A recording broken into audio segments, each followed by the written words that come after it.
Hi, I'm Miss Garr. It's good to see you guys. I'm going to read the story The Puppy Who Wanted a Boy.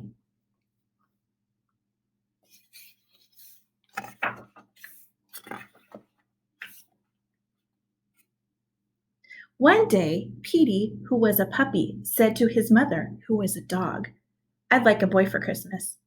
His mother, who was a dog, said she thought he could have a boy if he was a very good puppy.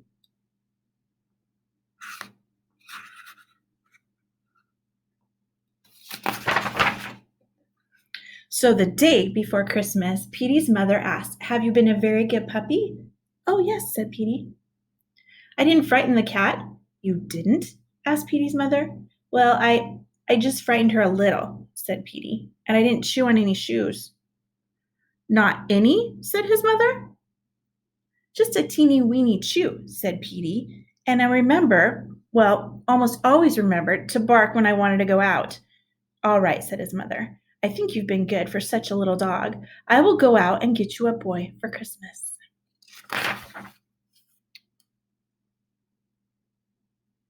But when Petey's mother came back, she looked very worried. "How would you like a soft white rabbit with pink ears for Christmas?" she said to Petey. "No, thanks," said Petey. "Don't you want a lovely canary?" "I'd like a boy," said Petey.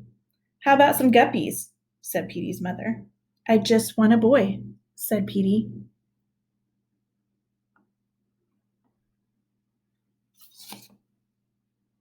"Petey," said his mother at last, "there are no boys to be found." "No boys?" cried Petey. "Not one could I find. They're terribly short of boys this year." Petey thought he couldn't stand it if he didn't have a boy.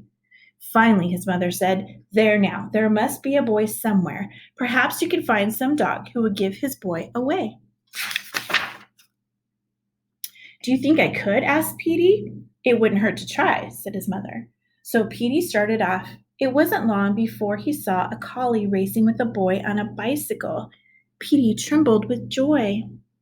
"If I had a boy on a bicycle," said Petey to himself, "I could run like anything. I'll take a little run right now, and I'll ask the collie politely if he'll give his boy away." So Petey leaped after the bicycle. He called out to the collie, "Excuse me, do you want to give your boy away?" But the collie said no, he definitely didn't, in a dreadful tone of voice. Petey sat down. He watched the collie and his boy on a bicycle until they were out of sight.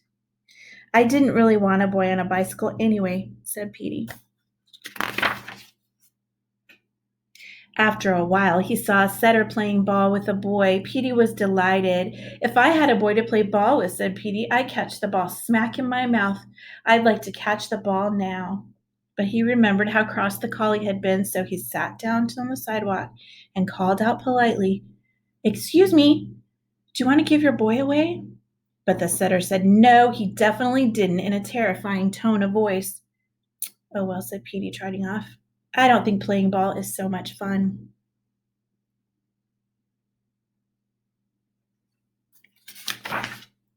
Soon Petey came to a bulldog sitting in a car with a boy. Petey was pleased, for he was getting a little tired from so much walking. "If I had a boy in a car," said Petey, "I'd laugh at walking dogs. I'd like a ride right now." So he called out loudly but very politely, "Excuse me, do you want to give your boy away?" But the bulldog said no, he definitely didn't, and he growled in Petey's face. Petey's bulldog's not being very nice.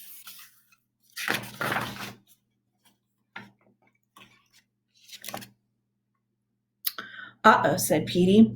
He hurried behind a house and stayed there until he saw the bulldog with his boy drive away. "Well, who wants to go riding in a car? Not me," said Petey, coming out from behind the house. He thought he would just rest a while, though. He had come a long way for such a little dog. He was limping a bit, and he started off again. After a while, he met a Scotty walking with his boy and carrying a package in his mouth.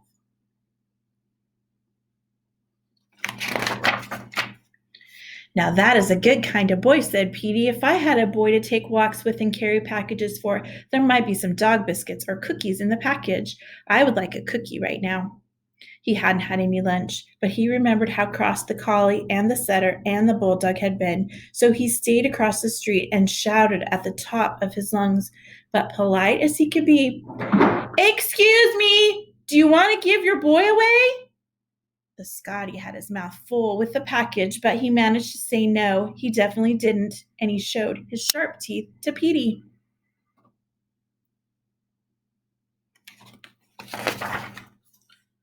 "I guess that wasn't the kind of boy I wanted either," said poor Petey, "but my goodness, where can I find a boy?"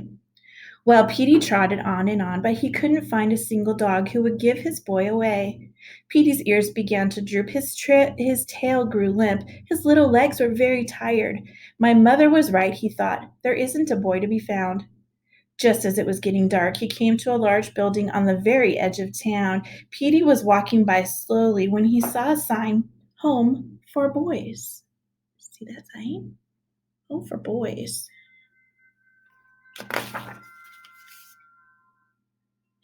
"Maybe I could find a boy here," said Petey to himself. "These boys have no parents and no dog to take care of them either."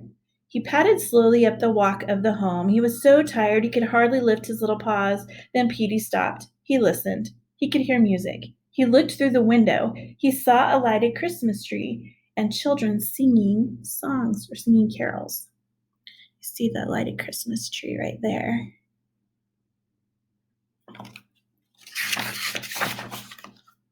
Then Petey saw something else. On the front steps of the building, all by himself, sat a boy. He was not a very big boy, and he looked lonely. Petey gave a glad little cry. He forgot about being tired. He leaped up and landed in the boy's lap.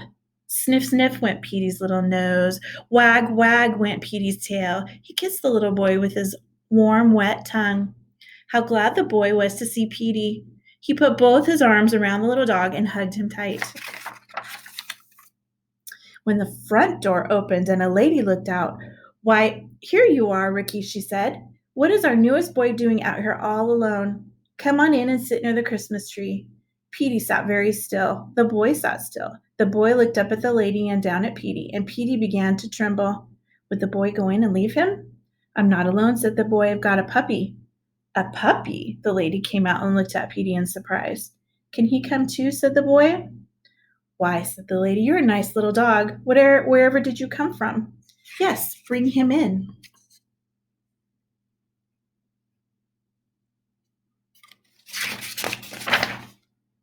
"Come on, puppy," cried the boy. In they scampered. A crowd of boys was playing around the Christmas tree. They rushed at Petey. They picked him up and petted him. Petey wagged his tail. He wagged his fat little body. He frisked about and licked every one of the boys. "Can we keep him?" said one. "Can we give him some supper?" said another. "Can we fix him a nice warm bed?" said a third. "We will give him some supper, a nice warm bed," said the lady, "and tomorrow we will find his mother and see if she'll let him stay."